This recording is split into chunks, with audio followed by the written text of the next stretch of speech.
I call the shots, I never call it quits. Trust my intuition, bet it's right and bitch it often is. Seen too many others come and go, they had the wrong intent. Do it out of love and never for it, then I watch it get bigger than expected. Don't second guess it, I let it set it. It's God's plan, we out here only accepting blessings. I'm stuck with it, this mindset is terminal. In and out different terminals, leveling up is personal.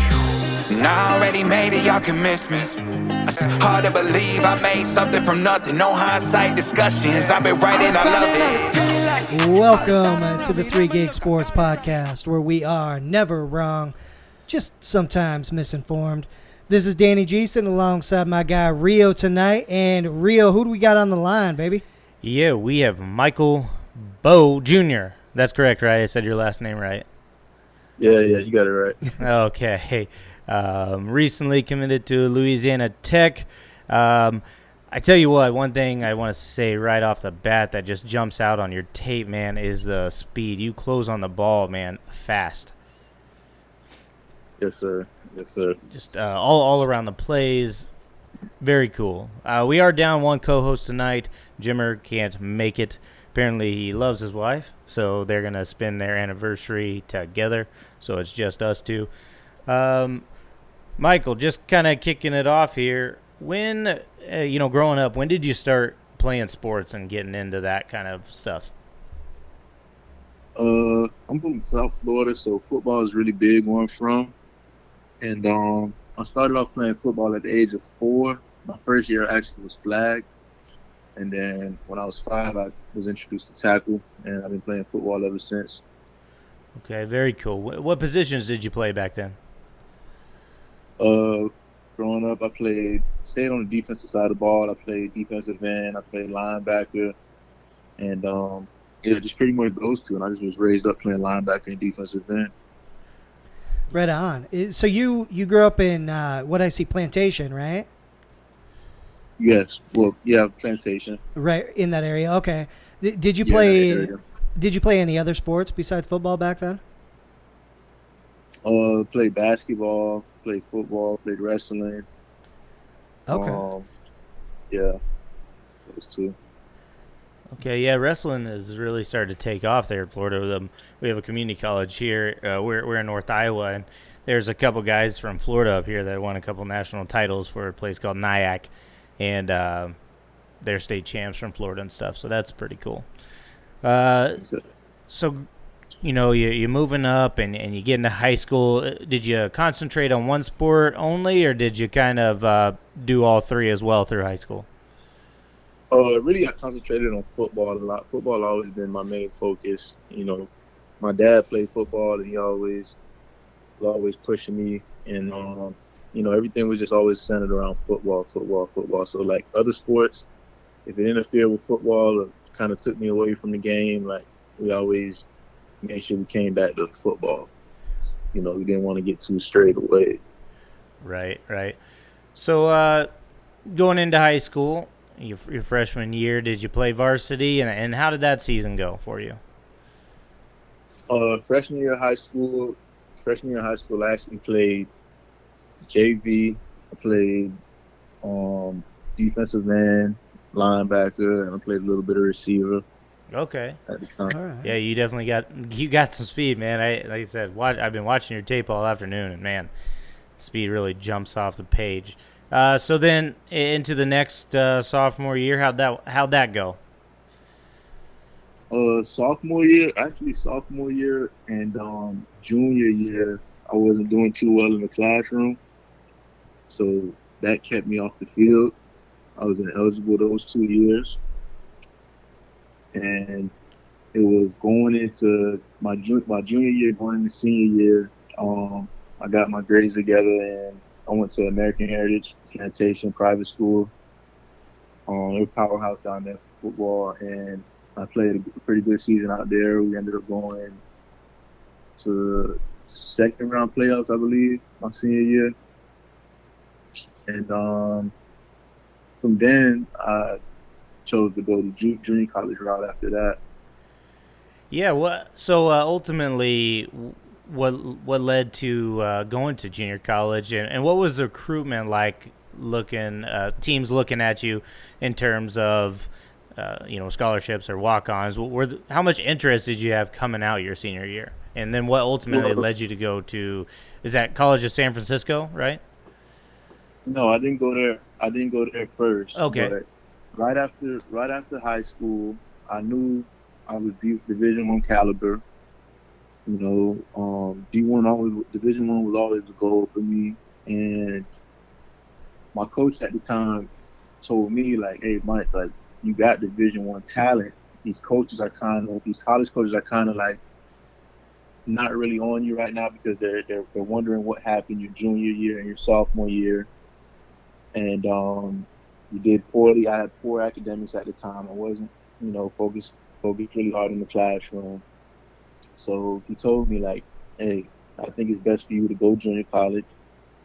And at the time, the high school I went to, like I said, was a big high school. There's a lot of guys I went to high school with that are currently in the NFL and I did big things with football. And junior college was like nothing even thought of at the time, Sure. Everybody was from big schools and stuff like that. So once I knew that you can go junior college and you can get recruited again, and you can have opportunity to go Division I, hey, I was all for it.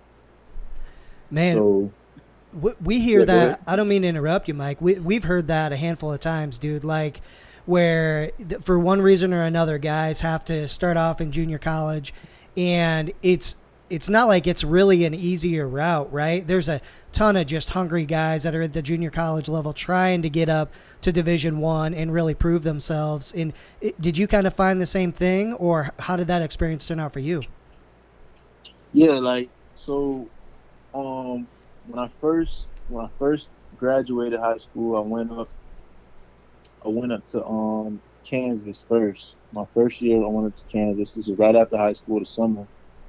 And I went to Coffeyville College and Community College in Kansas. And when I went to Coffeyville, they had a rule at the time to where there was only a certain amount. I think it was like eight out-of-state guys they allowed at the time.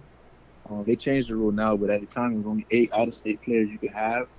I think it was like 4 on offense, 4 on defense. And when I got up there, I graduated kind of early. I was 17 when I graduated. The coach was telling me, hey, Mike, you're kind of young. Probably gonna have to redshirt this year and stuff like that. And after those 2 weeks, I was up there for about 2 weeks, and I came back home. I told my parents and my family, like, oh, I don't want to go to Kansas, be up there in the middle of nowhere and just sitting out talking about a red shirt. So I came home, I trained, put in work, and set my film out there again in the spring. Like after that, I sat out that fall season. And in the spring, I decided to go to Independence. So I went to Independence, Kansas. I was featured a little bit on that Last Chance U season 3. Okay, yeah, I watched that. Yeah. Brown. Yeah, and I was up there, and I was doing pretty good out there. Like I was leading the team in tackles like the first 5 or 6 games. Hell yeah. Throughout the season, and I was balling. And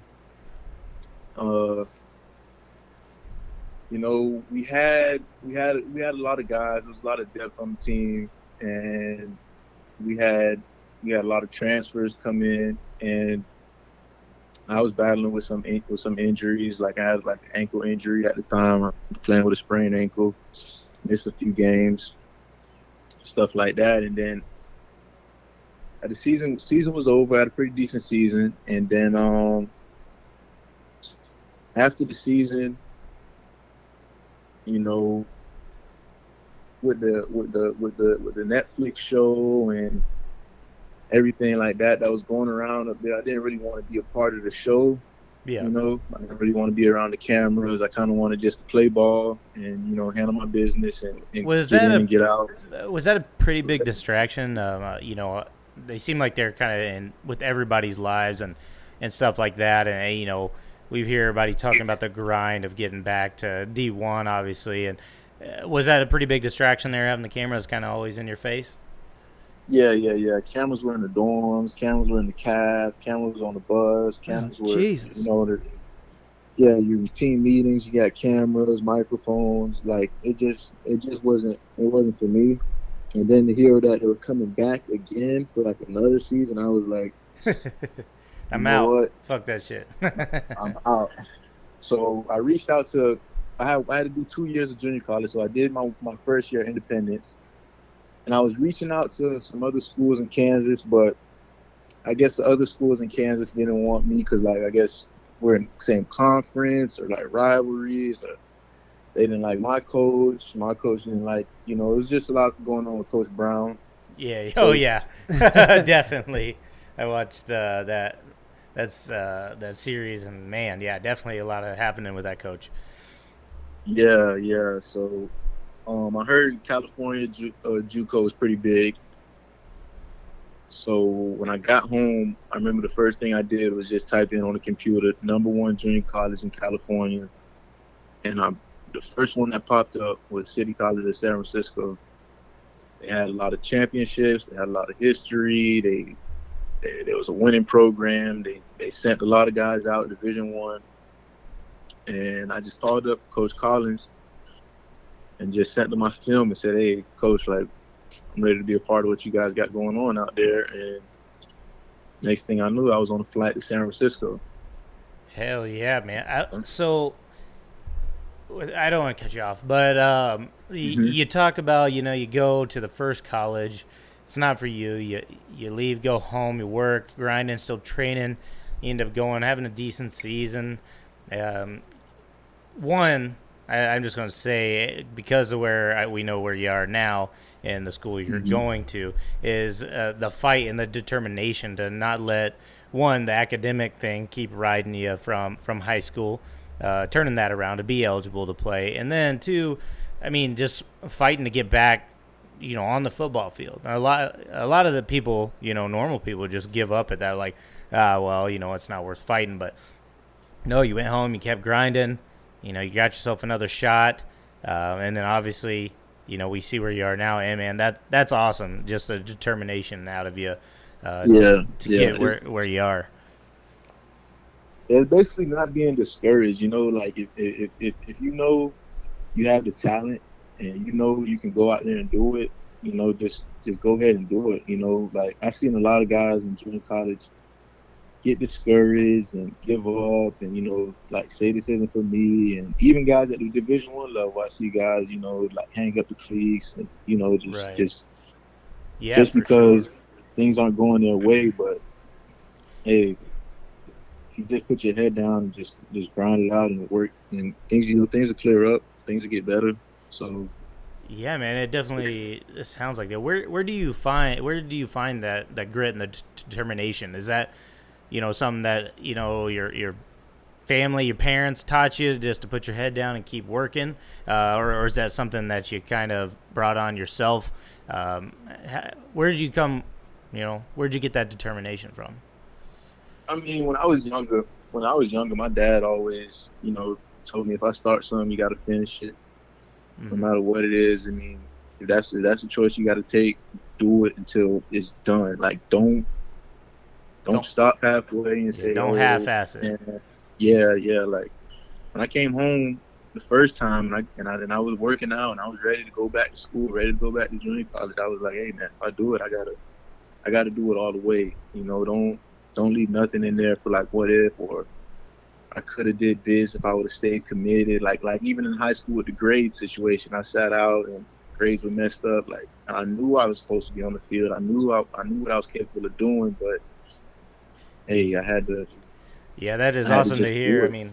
I grew up in Texas, so big time football state, and I know a lot of guys that, man, they would be eligible the first half and that first quarter, and then they'd start failing, and then they wouldn't even bother trying. They were almost just like, fuck it, I can't pass, whatever. When they had all the talent to be on the football field. So I've seen plenty of guys give up, myself, to hear your story and you grind to get back. That's awesome.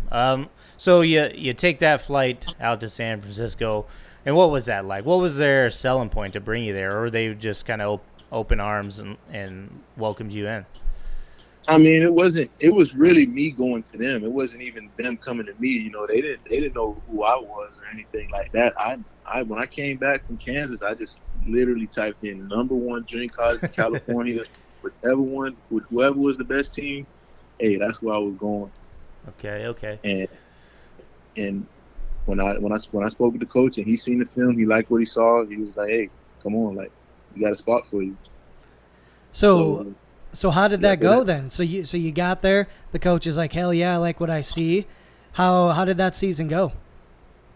I mean, it was a big culture shock coming to California. Like, I flew out there. I remember Coach Collins picking me up and dropped me off to a house with like 13 other guys. A 4-bedroom house, 13 other guys. There was a bunk bed in there. They said, "Oh, Mike, you get that bunk," and it is what it is. And I remember being up there, going to practice, going to school, and everything like that. And I remember calling back home like after like 2-3 weeks up there, like, "Hey man, this isn't me. Like I'm just in a house full of strangers out here trying to play football. Like, hey, I might just need to, reevaluate this whole thing because I didn't know what I was getting into." But like there was a good coaching. It was a good coaching staff up there. City College Coach Jimmy Collins, the head coach, Coach Feliciano, defensive coordinator. They all were pushing me. They knew I had the talent. They seen it in me, and they always made that clear. Like, "Hey, Mike, you got something special. Just keep going." So I bought into the system they had out there at City College, and because they showed me the guys, they had the proof. Like they showed me the championships they won. They showed me all the guys they sent to the next level. There's no doubt in my mind that, hey, that wasn't the spot I needed to be. That was exactly where I needed to be at, and went out there, had a great season there. We I think we lost. We went pretty far too. We lost to San Mateo late in the season, like in the playoffs. But we had a great team. And what were your stats looking like? My stats, I can't even tell you the number of them, but I don't know, probably like 70, 80 tackles. Okay. At that time, I played off the ball. I played wheel backer in the box. Okay. So I was off the ball. So tell us about the difference in talent in the college you were at there in Kansas versus City College there in San Francisco. I imagine it was just heads, above what you were dealing with before, but I mean, tell me if I'm wrong there. What, the talent? Yeah, was it a lot more talented than where you played just previously? I mean, it's a different kind of talent, like that West Coast football is a little different than and being in Kansas, but what I can say is Kansas had more like Division I bounce backs, like a lot of transfers. It had more guys from all over the country. Kansas was Kansas. All those teams aren't getting guys just from Kansas. Those guys are from all over. As far as California's so big itself, a lot of the talent is coming from all over the state of California. Mm-hmm. So I guess it's like different in their own ways. Gotcha. It says here 30 tackles, 17 solo, season high 8 tackles against Laney, some pass breakups in the first 3 games. So putting out some good stats. And so you said you had to play two seasons in junior college, so that would be your second season. So what ultimately, it looks like COVID kind of got in the way, possibly here. What led you, though, to New Mexico State? How did that whole journey transpire? It looked like you had a couple offers there and then chose New Mexico State. Yeah, I had a couple of offers. New Mexico State, what got me to New Mexico State was I really say Coach Sukup, my linebackers coach. My linebackers coach and D coordinator, Coach Sukup. He came to California. We had a one-on-one conversation, and he pretty much broke down the defense to me and told me where he sees me at, showed me how I can help contribute to the team and everything like that. And then we had me and my pops went on a visit to New Mexico, and he really enjoyed it. And he was in my ear telling me, "Hey, Mike, I think this is the place for you." And after that, I kind of just really, I didn't even really explore the recruiting world like that when I was in junior college, because all it was for me was trying to go D1. Like, it wasn't really, hey, I'm gonna weigh this school out, look at this school, look at this school. Yeah, I had offers, but whatever school showed me the most love, hey, that's where I'm going. And I felt that with New Mexico State. And when I got there, I just was ready to go, ready to work there. That's it. Heck yeah. State, I actually was injured when I first got there. My first season, 2019. Okay, what happened? What did you get injured with? I tore my labrum in my shoulder. Okay, yeah, I tore a labrum and had it fixed. That's definitely uncomfortable and tough. And how was that? I mean, on the mental side, can you touch on what it was like to grind back from a big time injury like that? I mean, it was rough at first. At first, I was, really upset about it, really upset about the whole thing, because my main thing was trying to get there and play that 2019 season. I was really excited to play, but it was a big setback. Coming from doing JUCO, sitting out, and missing this whole season, watching those guys go out there every week in that stadium, watching the fans, and it just kind of had me upset. But the training staff and the coaches and everything, they were always there for me the whole way. So I just put in, just kept, like I always do, just put in the work. And I knew I was going to get back out there, come back healthy, come back stronger. But after that season, when I did get healthy, I was supposed to come play 2020. We were one of the few teams that didn't participate in 2020 because of COVID. Yeah, talk about a kicker. Talk about a kicker, man. That's horrible. Yeah, so I went 2 years. After I came out of junior college, I had to sit out 2 years before I played a snap. Damn, man, that's insane. But so the whole time though, you're going to school, you're grinding, obviously coming back from an injury. Yeah. I mean, made sure my grades were good. I had graduated with a 3.3 GPA. Hell yeah! Let's go. Well, what were you going to school for? What were you getting your degree in? Individualized studies. Okay, what was the plan? Ultimately, if the football dream doesn't work out, what was your plan moving forward with that? With that, my plan actually was to. I have an uncle who works for a pharmaceutical company out in Texas. Okay. And he was just basically putting it to me like, if ball doesn't work out, get your degree, bachelor's degree in something. And once you get your degree, I should have a spot for you at this pharmaceutical company. At being basically a pharmaceutical rep selling, medical equipment, medical supplies, and stuff like that. So that's what I was planning on falling back on. So, excuse me, here's what I want to know. So going from JUCO to D1, D1 was the goal up to this point, right? And you ran into some obstacles, right? You ran into the labrum, all of a sudden COVID, it's like, man, what the hell? But if we set those two things aside, what was the biggest adjustment or the biggest difference that you saw between the JUCO level to D1? Like, where did you really have to make changes or improve your game? It was really mentally, I would say. Junior college, I didn't really watch a lot of film. I didn't really study teams. Our playbook wasn't as big and as big as the Division I level was. Our plays were more simple. It wasn't as complex. Teams we were playing wasn't as complex, and that basically was my biggest change, and was basically in the classroom and X's and O's on the side of football.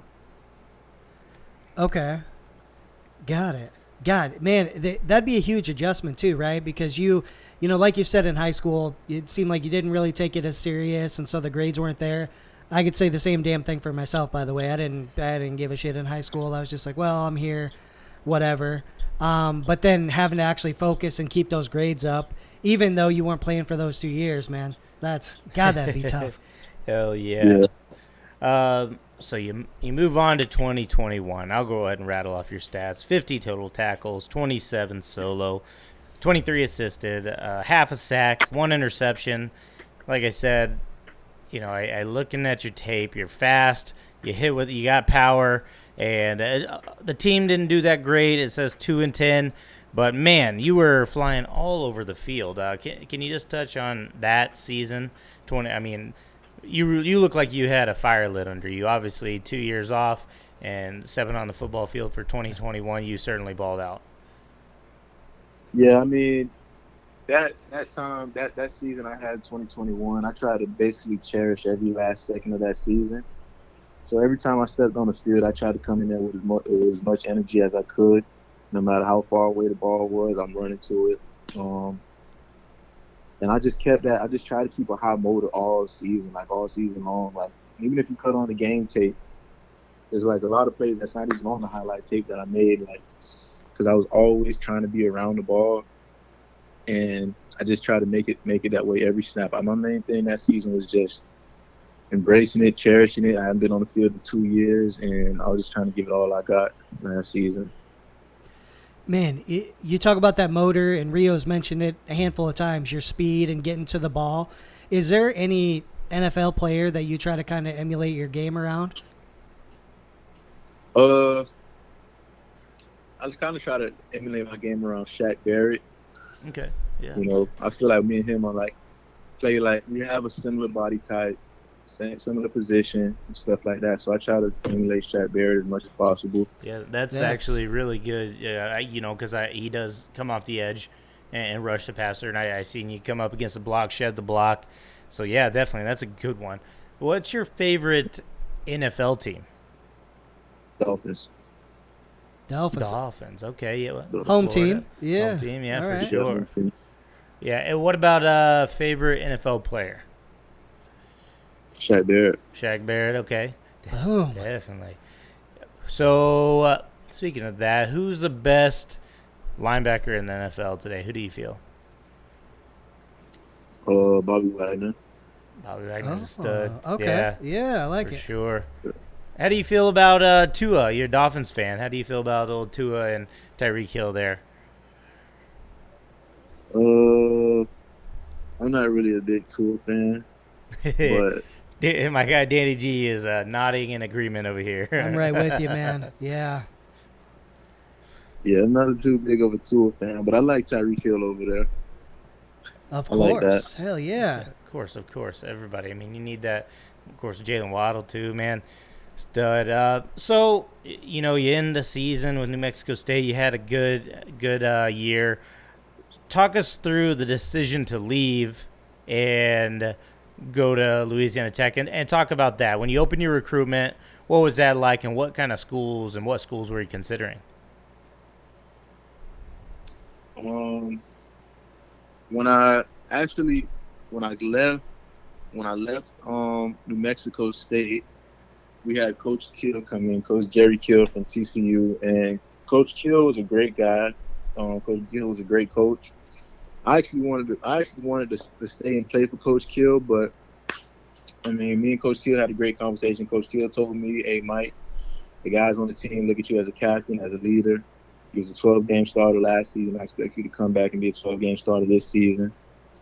And my main thing was like, there's so many people transferring, there's so many people in the transfer portal, so many coaching changes, a lot of people leaving after coaching changes, and I didn't really want to try to test that out. I kind of wanted to play for a coaching staff that brought me in and recruited me and feel like I was wanted there, not just something already there.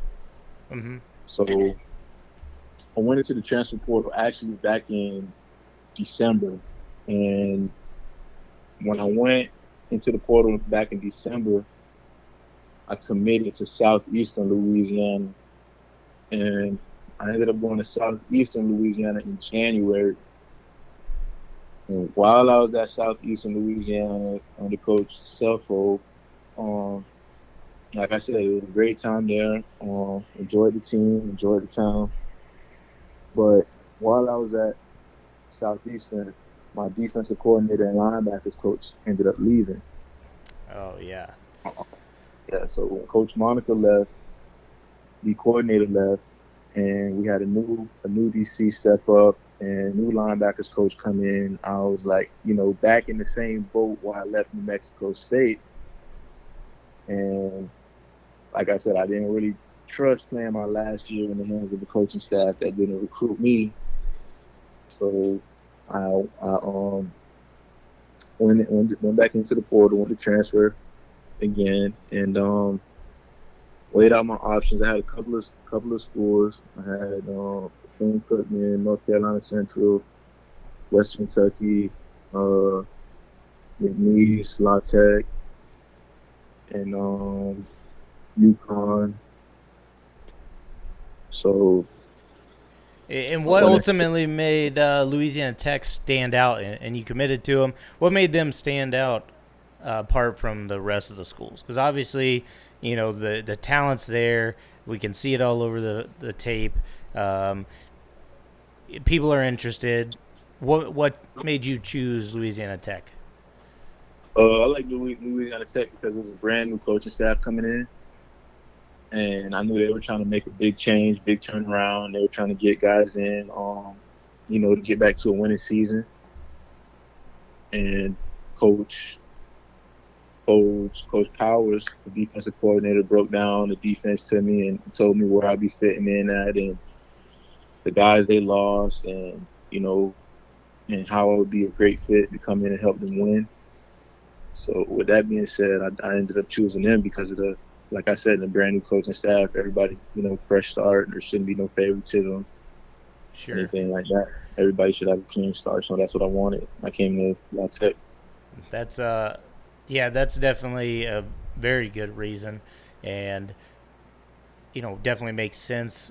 Starting over, everybody's fresh. You just go out and let the playmaking abilities, show who should be on the field first on the depth chart. So if you're giving a scouting report on yourself, what does Michael bring to the defense that, what makes Michael and the defensive stud that you are? What's your scouting report? I'd say one thing that makes me is my energy. I don't think nobody out there can match my energy and what I bring and the effort I'm going to put out there on the field. When I'm inside those white lines, I'm giving all my utmost 100% every single play, every single down. I'm trying to get to the ball. I'm trying to get to the quarterback. I'm trying to get to the running back. Put me on special teams. I'm going down there on kickoff. I'm going down there on punt. I'm trying to go get the ball. I'm trying my hardest to get a stop and get us off the field. And what else? Yeah, I feel like I just got everybody can count on me when I'm on the field. My teammates can count on me to do my job, and same way I count on them to do their job. But I'm a very accountable person, be held accountable in all situations, and like I said, I just bring so much energy that I don't think no one out there is going to be able to match and be able to come close to. Yeah, for sure, man. I love it. Something I've been thinking about too, we talk about this a lot on the podcast, is the fact that the transfer portal changed so much here really over the last few years. And there's a lot of talk once in a while about guys that just hop for one reason or another, just some kind of dumb rift in the locker room, or they just felt like they wanted to leave, whatever the case. What I really enjoy about talking to you is the times you've decided to leave the college that you're at, whether it's transfer portal or JUCO, it's always based on the best interest for yourself, whether it's the best fit, whether you're getting put into a situation to be successful.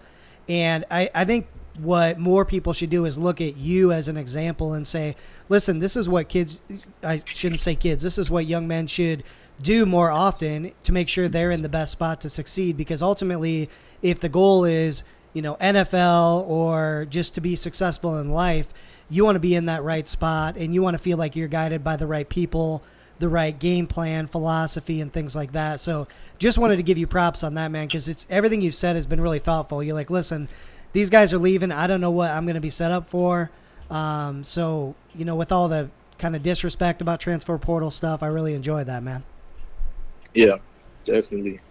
But if it's out of your hands and it's something you don't have any control of, hey, that's why I say, bro, you should look at a better option. The transfer portal isn't always bad, but I know there's some guys in the transfer portal that, they don't know how to wait their turn. They don't know how to buy into what the coach is explaining to the team, what the coach is teaching them, stuff like that. Because there's a system behind everything. These coaches get paid lots of money. These coaches know what's best for the team. These coaches 9 times out of 10 know what's best for you. And a lot of times the transfer portal is full of younger guys and a lot of freshmen and sophomores that just go in there and they try to leave so early when their breakout season is just right around the corner, but they're leaving already. They're just quitting too early, right? They won't let it happen. Michael, we do a little segment here on the podcast called Rio's Randoms. It's 3 random questions just for fun. We all of us will answer them. And kind of a lighthearted thing. Are you down to play real quick? Yeah, I'll play. Let's do it, baby. All right, let's do it. You know what time it is, folks. It is time for Rio's Randoms. Brought to you by Bowe's Power Washing out of Belmont, Iowa. Make sure you hit him up for all your cleaning, mowing, snow removal. All your needs outside of the house, he will get them done. Hit him up at 641-903-1720. Tonight on Rio's Randoms, first up, what scene from a movie has stayed with you forever or that you remember vividly to this day? You got anything that's stood out that you always remember? No, not out of the top of my head. No. Man, all right. Hey, what's your favorite movie then, Mike? Do you watch movies much? No, not really. Not a movie guy. Okay. What kind of show? You said you watch shows? Yeah. What's your favorite show right now? My favorite show, like in general, is Breaking Bad. Okay. Oh, love it. I have not watched it yet. I need to get to watch that. Okay. So I'll answer this question. I watched a movie. It was about, I can't remember the name, but it was about lions that were killing people in an African village back in the day. And I watched it when I was, probably 8, 9, 10 or something like that. And this guy basically come in and hunted the lion, and the lion would kill him, part of his crew or whatever, and he ended up hunting the lion and killing him. But it was something that stayed with me forever. I tell you what, I won't forget that. Jesus. That's the craziest thing. Intense, man. For me, I'm going to go with Terminator when the computers take over everything. And, because it seems all too real. It can happen. Especially now. Yeah, man. Okay. Speaking, kind of staying in that general area, would you rather have bionic arms or legs? Oh. If you had to choose one. Arms? What reason? You got a reason? So like it'd be help you like get out of situations and stuff like that. No, Stronger. Yeah. Oh, Okay. yeah, for sure. Well, here the real reason for you, Mike, is because you already have bionic legs, man. You're fast as shit, dude. Right. So yeah, you just can having just the arm arms to tackle all match day. up. You wouldn't even have to worry about it. That's right, baby. Yeah. I like it. Yeah, I think I'm gonna go arms too. Yeah. Okay. All right. See, I've got half a leg, so I'm gonna go with bionic legs, man. I'm just gonna be fast as shit, There you go, and if I get in trouble or anything, I can just run, right? Take off, baby. Take off. Yeah. Take off. And last up on Rio's Randoms, would you rather? You got a 2-goal situation, ball's on the 1, game's on the line with 1 second left. Would you rather stop the running back on the 1-yard line to end the game and win the game for your team, or get a strip sack on the quarterback to end the game? Strip sack. Damn, I'm with you, brother. I'm going strip sack too. Strip sack is badass. I'm gonna meet the running back in the hole and stop him on the 1 yard line. I actually got to see this in high school. We were playing our rival, Springtown, and they drove down to the 1 and ran it. It was first and goal. They ran it 3-4 times, stuffed every single time. That's pretty sweet too. Won the game against the rival. You know, I'm not sure. I don't think they made the playoffs that year, but man, it was just the atmosphere of that. I think I would like to do that. That would be badass. That would be. So, yeah, that would. I think I'm going with stopping the running back on the 1 yard line. Do you have any plays you remember vividly from any time that stand out to you? I mean, you got your highlights. Any one play that stands out to you that's happened in your career? Man. One play. I mean, Too many highlights, man. Yeah. trying to think of like one I like the most. Man, I don't know. I like that one play against Hawaii when the quarterback ran out. I don't know if you've seen it on my tape. Okay, yeah. I think I do remember that, yeah.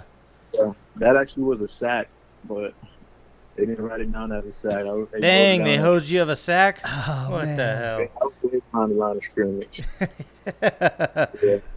Yeah, that was a nice, clean, hard hit as well. And that, folks, is what I have for Rio's Randoms tonight. Make sure you hit up our guy, Kevin Beauchard, for all your cleaning, power washing, snow removal needs. He will definitely hook you up.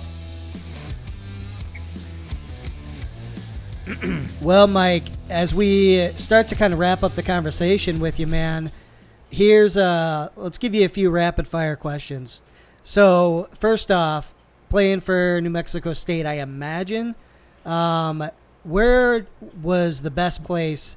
Where was your favorite place to play? Your favorite stadium, favorite atmosphere, whatever. Favorite atmosphere would probably be when we played our rivals, University of New Mexico. Oh, yeah, that would be a good one. Was that a home game or at their house? It was at their house. Oh, even Okay. you hear Hell all the noise. Yeah, that it would be pretty cool. That would be, man. All right. And so outside of football, what does Mike do to just chill?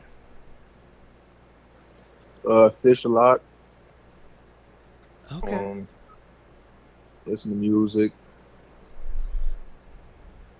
And what else do I do? That's pretty much it. Just really like fishing Okay. and listen to music. I'm really always stay to myself a lot. I don't really hang out too much. Yeah. So right before game day, and you walk out on the field, what does Michael do to get himself, in the zone? Do you have a pregame ritual? Is there anything you do to get yourself ready, mentally prepare for the game? Days or a game? Oh, yeah. The night before? Yeah, or just it doesn't matter. Leading up to it, what do you do? What's your little ritual leading up to the game and then right before the game that you do? Probably the night before I just go over film and just try to pretty much pick out what plays will be in this scenario and how I'll attack it. Game days, I'm very silent, very quiet. Don't do much talking. Stay to myself, like extreme. Like I've just turned to a mute. And just take a shot of pre-workout and go hit the field. Hell yeah. Let's go. Just focus on game day, huh? Yeah. Definitely. Well, Michael, we know it's certainly a privilege to be able to play football, Division I football, and there's certainly many people who have helped you out along the way. Is there anybody you'd like to give a shout out and just say, thanks for helping you out on your journey? Probably my dad. Yeah, shout out to my dad, Michael Bowe Sr. Yeah. Man, that's awesome. You seem like a really straight-minded guy, and you know the business that needs to be done. Like I said, you had some troublesome grades early. You put your head down, you got to work. When things didn't work out, you made sure you figured it out to get it to where you're going. And some people just don't know how to do that, man. And I want to just give you props to that. Absolutely. It's awesome to see, especially in today's day. You see so many people kind of give up or they get distracted, and you definitely are not distracted. I do have one last question. Obviously NFL's a goal. If that doesn't happen, they don't come knocking. Is UCL, USFL, XFL, are any of those options on the table for you? Oh, definitely, most definitely. I'm not gonna stop when I can't play no more. I'm just gonna give the game all I got and see what happens. Whatever opportunities open up, I'm taking them. Yeah, dude. Like I said, you've got plenty of speed on that tape. You can shed blocks. You can do it all. We look forward to seeing what you do for Louisiana Tech this year. We do ask one thing. Maybe we can get you on the podcast later mid-season or something. Talk about how your year's going and how you're doing, man. It's definitely been a pleasure. We enjoy having you on, and we're thankful for your time tonight as well. Okay, thank you. Thanks, Mike. Have a good one, man. All right, you too. Bye. Man, so we got to talk about the first thing first, Rio. This just came across today, as far as I know, but we now know who Nate Diaz's last opponent will be with the UFC. Is it still possibly? They agreed to it, like verbally, but not 100%. I did see it come out. I wonder if the deal is actually out there. Like I said, it's a verbally agreed upon, but true, doesn't always pan out, right? That's a fair point, but I don't know, man. Dana is so pissed at Nate. I think he would just throw chems at him and just let him get fucked up. Yeah, I mean, and you hope that's what happens. Nate Diaz is a guy who, like I said, against Conor, stunned him. Maybe he shoots. Kazmat is a guy who will shoot, and he does wrestle. I think he can definitely fuck him up on his feet, but, and then Nate can definitely finish him from there. So, but yeah, I think if that does happen, I mean, I like Nate, but tough for I'm sure. a big fan of Nate, but he's older now, and he doesn't want to be there anymore. You know what I mean? Meanwhile, you're going to throw him to a lion, like that's hungry for that title, or a title shot. Yeah, well, like I said, Nate wants to get out. He wants to be done, but UFC, they've come to him with fights, but they've also come with a contract extension, and he doesn't want that shit. He says, no, I want to be done. I'm out. Like I said, I felt they just were going to, when Conor was right, they're going to throw him to him and give him his bounce back. If this happens, that'd be crazy. Obviously, I think it's a step down, though, from where he was just at. Well, it is, numbers-wise. It's a step down from Gilbert Burns, who is, 2? Yeah. Colby is 1, and then, so it's a step down. Gets him a fight. It's a money fight for him, too. It's probably a money fight, yeah. Yeah. Not as big as Conor. I don't know why he wouldn't definitely push that one. But, yeah, for sure. Yeah, I want to make sure we touched on that for sure to start. But what are you coming across, man? So Harden and the Sixers reached a 2-year, $68.6 million deal. We talked about it a little bit off air. I think he was scheduled to make his 74 or something like that million. Yep. So he really only saved him maybe $6 million, if that. I seen the article come out, and he told the GM, hey, go fix the roster and then give me what's left. Well, what? He used $6 million to fix the roster? Right. No. They definitely had a little more work to do than $6 million, right? Yeah, definitely. Man. Yeah, I don't know. I mean, willing to take the pay cut to win, and we'll see if they made the right decision. He also said he's dedicated. He wants to get himself in better shape to be the player that he, quote, knows he is. Mm-hmm. Maybe that's part of it, too, but I guess we'll see. Speaking of better shape, did you see Leonard Fournette showed up to camp looking like a lineman? Dude. I feel like he does this almost every year. Yeah, Eddie Lacy, man. He's Eddie Lacy. Yeah, 100%, dude. Speaking of the NFL, though, so a couple things, I guess, going on. Jimmy G, San Francisco, is allowing Jimmy G to seek trade offers. So it seems like they made their decision, right? Yes. Yeah, it seems like they maybe in-house they finally did. I don't even know off the top of my head because this just came across a little bit ago, but where's the landing spot?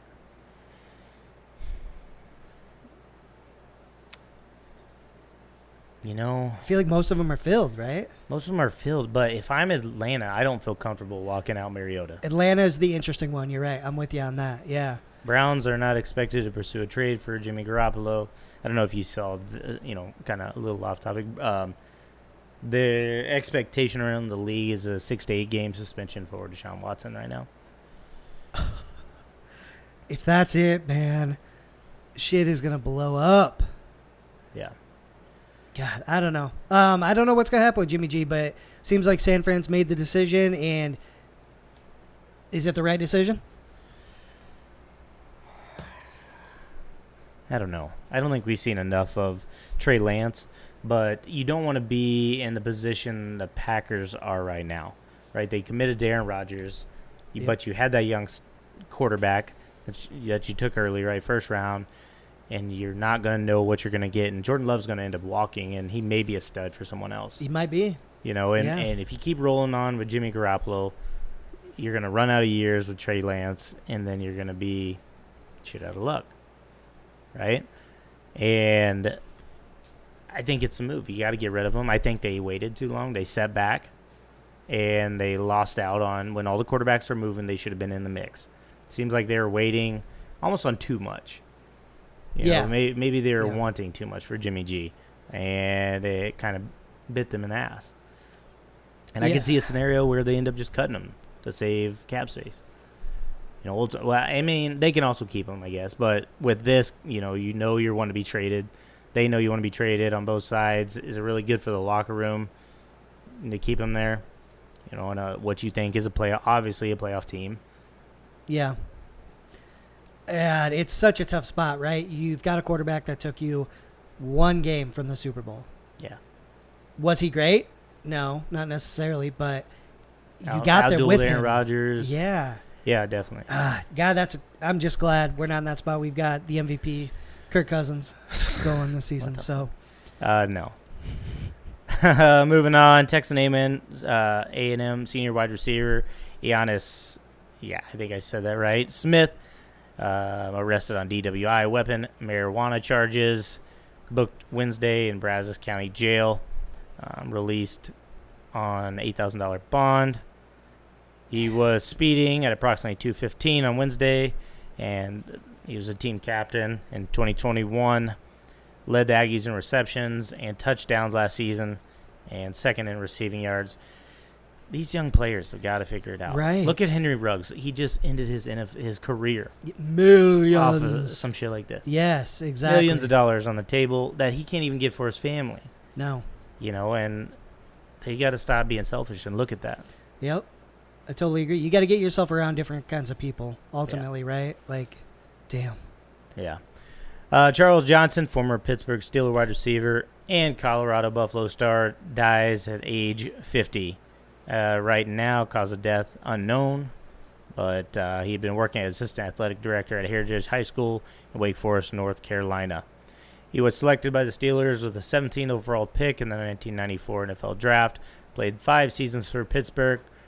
He has 247 receptions for 3,400 yards and 15 touchdowns. His career high in 1996, he had 60 catches for 1,008 yards and 3 touchdowns. Spent 2 seasons with the Eagles, 1 with the Patriots and 1 with the Bills. So technically he was part of New England's Super Bowl winning team in 2021. Played 4 seasons at Colorado. Was a standout in his final 2 years. Over 1,100 yards, receiving 5 touchdowns as a junior, over 1,000 yards and 9 touchdowns as a senior.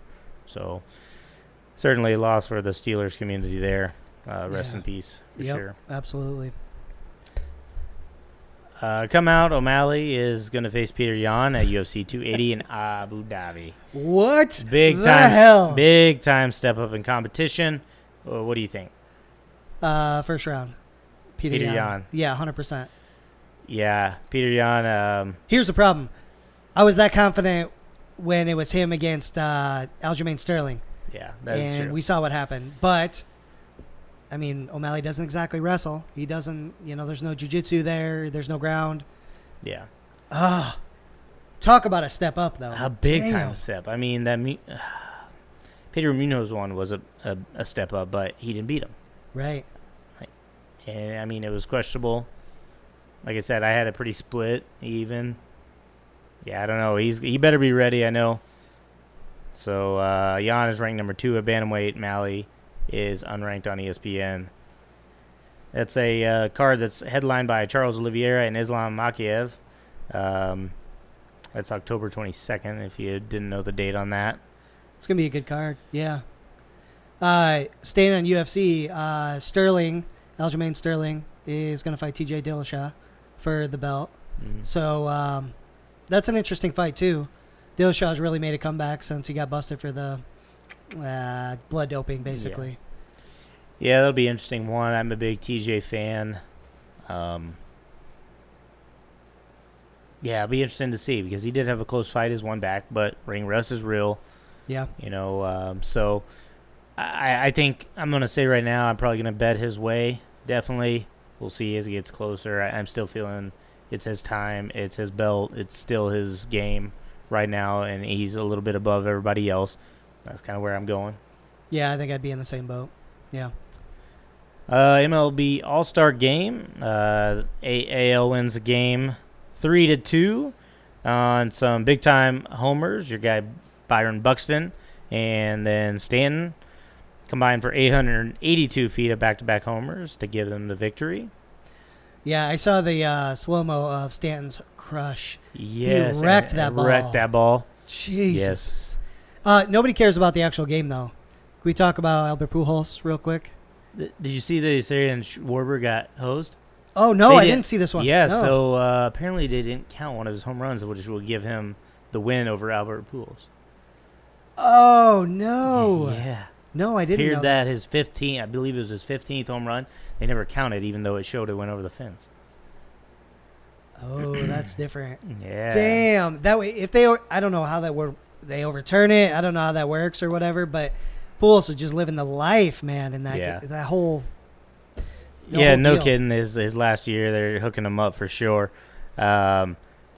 So did you see this thing I think we talked about it last episode where the minor leaguers, the whole settlement. Yep. But then the executive director, Harry Marino, executive director of advocates for minor leaguers, come out and he was like, the commissioners basically said that the minor leaguers make a living wage, which most of them make less than $20,000, and they're having another job in the offseason.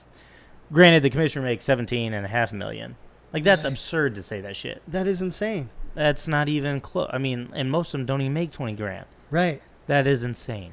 No, the part of the whole settlement deal was part of what they had to pay was overtime and giving them enough money to make it minimum wage. Yeah. And we all know minimum wage isn't a living wage. Dude. Listen to this. I can't remember. What was the guy who finished second in the home run derby? A guy from Seattle. Yeah.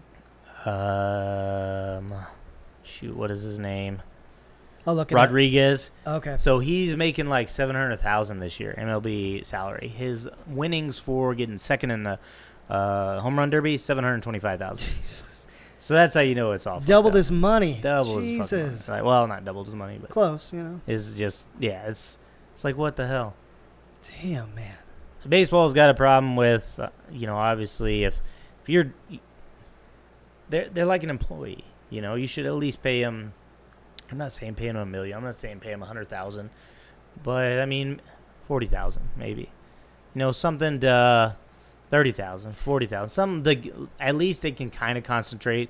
I feel like all them high draft picks, right? They get allotment for signing bonuses, so they get some money. But those guys that aren't those, and later in the draft, they don't get that big time money, right? So, but they're still an employee, and I think if you have you give these guys a better salary, you'll see better minor leaguers coming up through the system because they'll have less time to worry about how they're going to make ends meet, and they can concentrate more on training and better in their craft and such, Yeah, you're going to get better quality. You're going to get better talent. Yeah, all around. What you're saying is exactly the same MLB and UFC for that matter. Yeah. UFC would get the same results, and they're in the same boat. They don't pay if you're on the undercard and shit like that, you don't get paid dick, man. Yeah.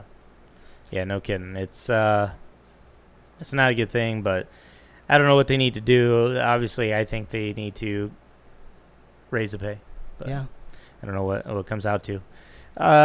Did you see Wiggins come out? He said, despite the title, he regrets getting the COVID vaccine. Interesting.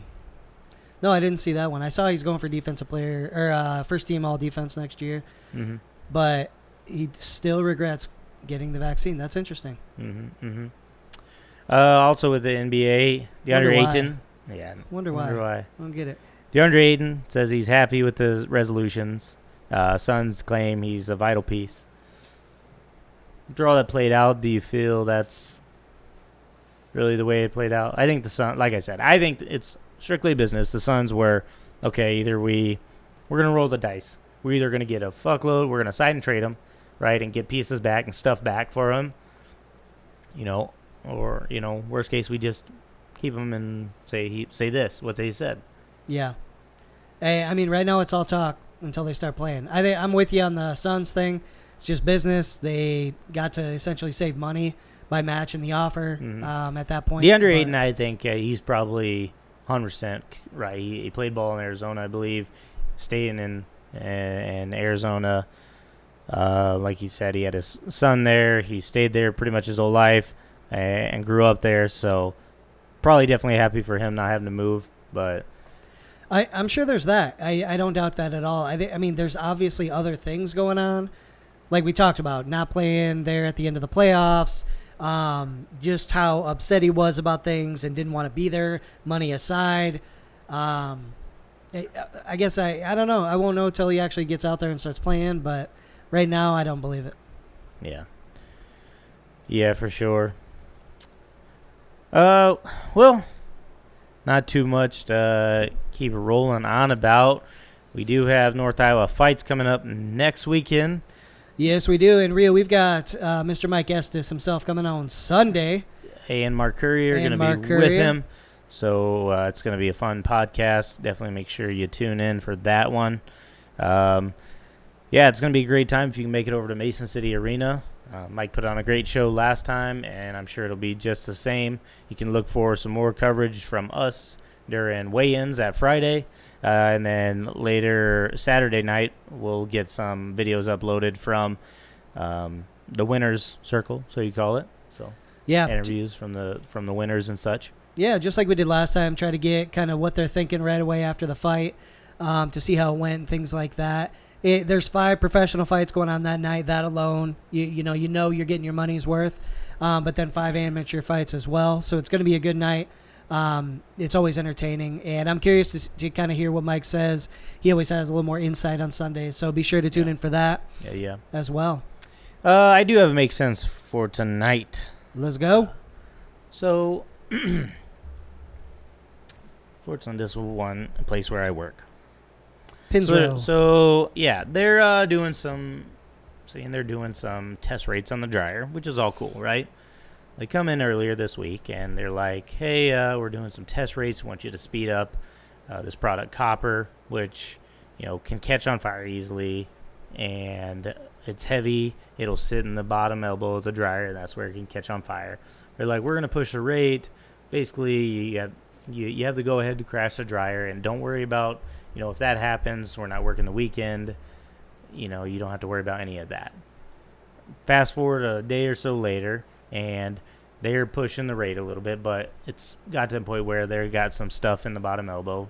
Not sitting, but it's swirling around like it's sitting there, not moving. So they're pushing it to intentionally crash it? Yep. Or they're just saying it might happen? Yep, to check how fast our rate, how fast we can go. Okay. It's okay. But then they say, you're not going to work the weekend if it crashes, whatever. So this dryer guy on first shift, he's at the rate. He says it's swirling in the bottom elbow. I'm not comfortable going any faster.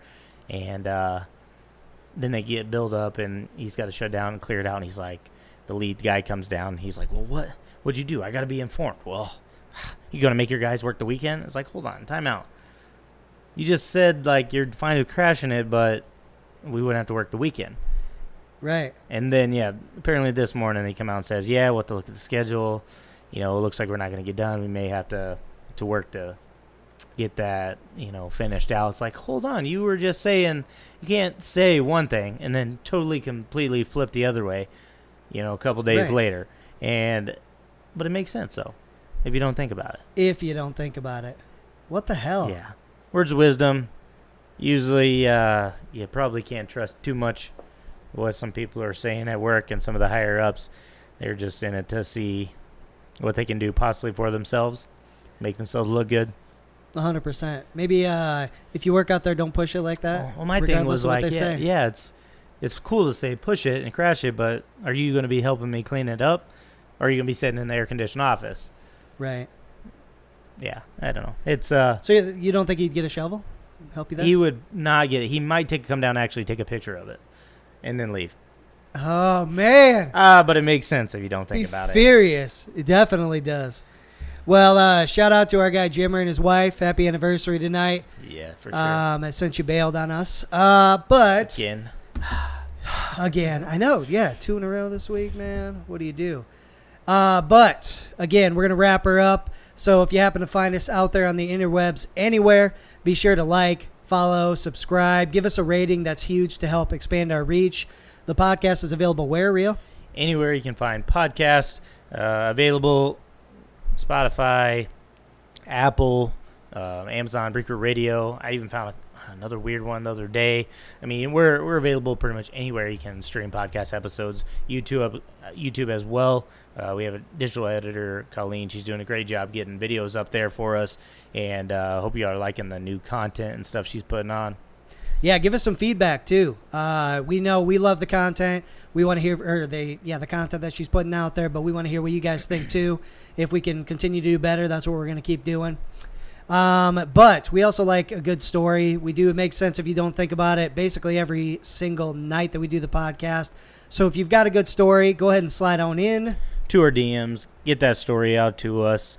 We want to hear it, and everyone else does as well. We can omit names and all that kind of stuff. So get that story out to us. If you're looking for a workout app, download Fitbod. It generates workouts for you. Shows you how to do new workouts, keeps track of your workouts. It's a great app. I use it all the time. Use our code 3GIG for 25% off. Also, if you like what we're doing here and you want more content, we gladly accept donations. We're trying to just create and put out the best content for you. Of course, with the interviews, we're trying to work towards getting some video up of the guys and on a video call. And, of course, we need a little bit better equipment to do that. So, if you feel the need and you love this stuff, we gladly accept some donations to keep this thing moving forward and keep getting better and continuing our craft. We love putting out the content, and it's going pretty great. And we just love to upgrade it, I guess, for everybody. So if you love it and you're feeling generous, slide us a few bucks, even $1, $3, $5. Anything will help work towards, getting some better equipment and getting better content out there for you guys. Yeah, absolutely. And if you don't want to donate, we have stickers, we've got hats, we've got T-shirts. If you want a little trade there, we can go ahead and do that. We've got some quality stuff for you guys, too. But, hey, we're going to go ahead and get out of here. Thank you, everybody, for listening. This is 3 Gig Sports. We out.